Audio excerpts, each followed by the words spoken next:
Well, today guys, we're going to do the unboxing of the compact bandsaw. This is the M12 Fuel version. Model number is 2529-20. This is the tool only, does not include a battery. For battery, you'll have to buy an M12 battery separate if you don't already have one. We're going to unbox this thing, get it set up, and give you guys a quick demonstration.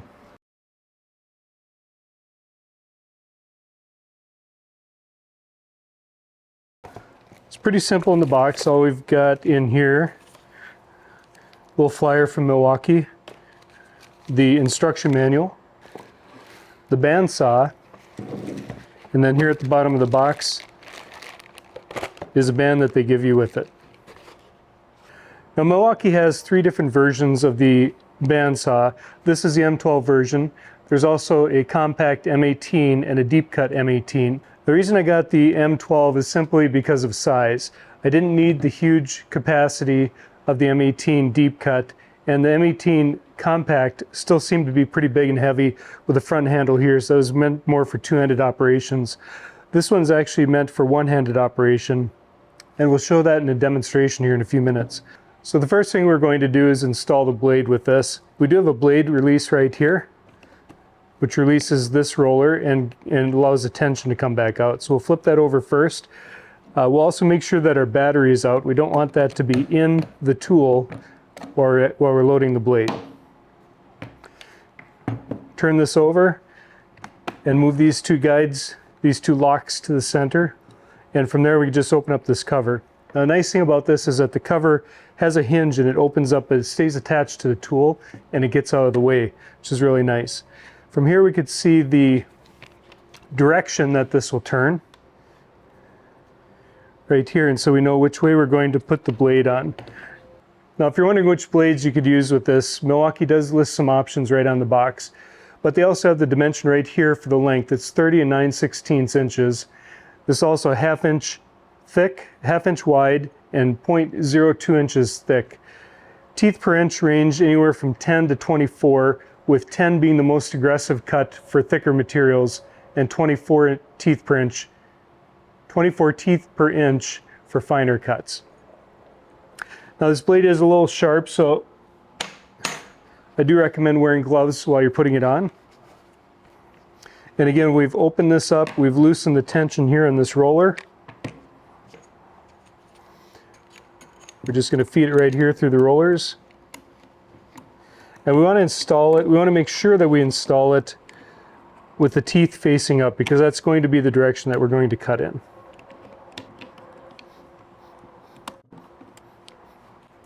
Okay, so here's a little close-up of how I've installed the blade. So I got it in between the rollers, in between the guide here that you rest your material against when you make the cut, and then also around each of the rollers. All right, from here we can close the cover, slide the locks back up, put tension back on the roller, and install the battery. And with that, the saw is ready for use. Now, a cool feature right here, if you can see it, is that it has a battery indicator. So when I pull this, right now it tells me my battery is fully charged.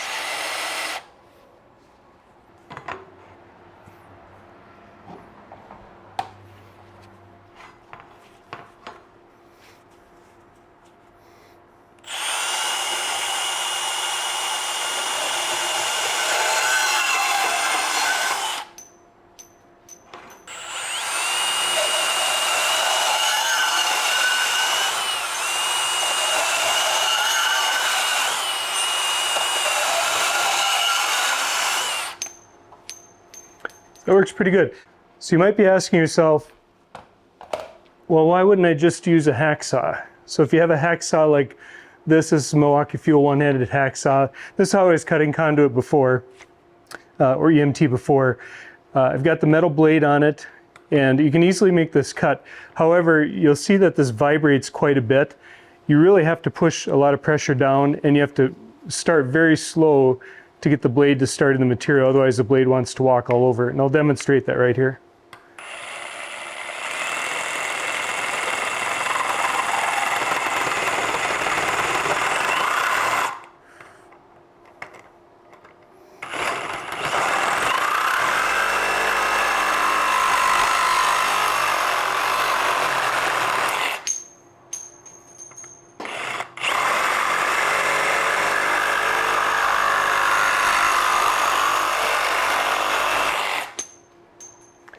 So you see that this does the job, but it definitely takes a lot more effort to get that to make cuts. We'll go back to the bandsaw.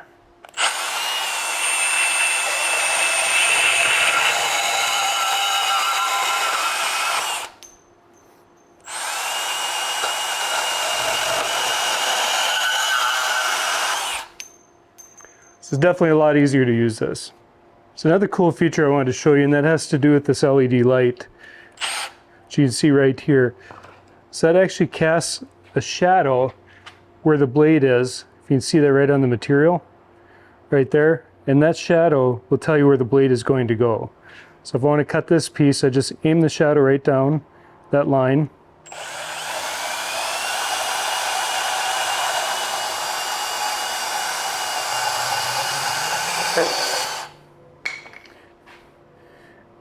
And same thing right here. So if I start here, I know that I'm going to enter the wood at an angle that won't cut it. So if I do this right here,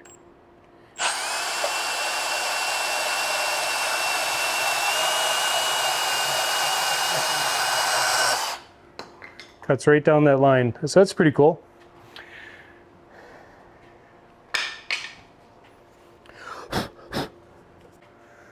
The other thing that I wanted to mention too is that when you're cutting material like wood, you tend to get a lot of debris inside here. And we can see that there's a brush right here that cleans the roller as it goes around. So it does clean that out. But the other nice thing is that you can open up this cover and take an air hose into this just to clean out the inside every once in a while. And you'll need to do that to clear out any debris. When you're looking at the rollers here, there is an attachment that goes onto here that helps you ream out conduit. Because as you know, anytime you cut the end of this, you have to ream out any of the burrs. And so that goes right here. I don't have that attachment, but I just want to give you a heads up about that. So the other thing I want to show you guys is that this has an adjustable guide. So normally this is all the way down like this, and that's what you saw me rest my material against here on the base as I was making the cut. But if you want that out of the way, or you want it up, T25 Torx bit will loosen that screw up.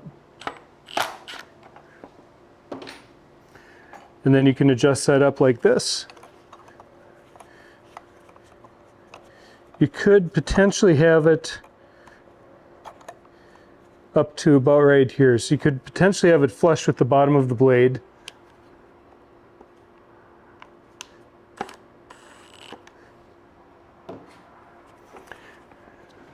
But if you do that, you see you don't have really anything to rest this against. But it would let you get into a cut if you had something in the way and your cut was up here.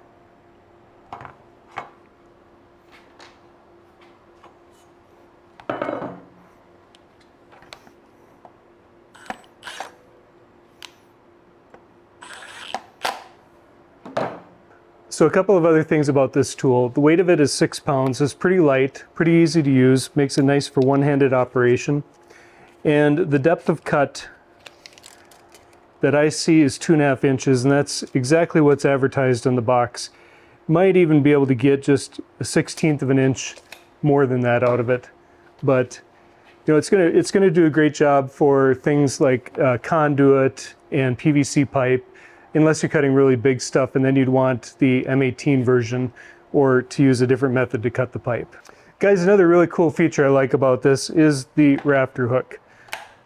That lets you hang the tool up when you need to free up your hands to measure out some EMT, make a mark,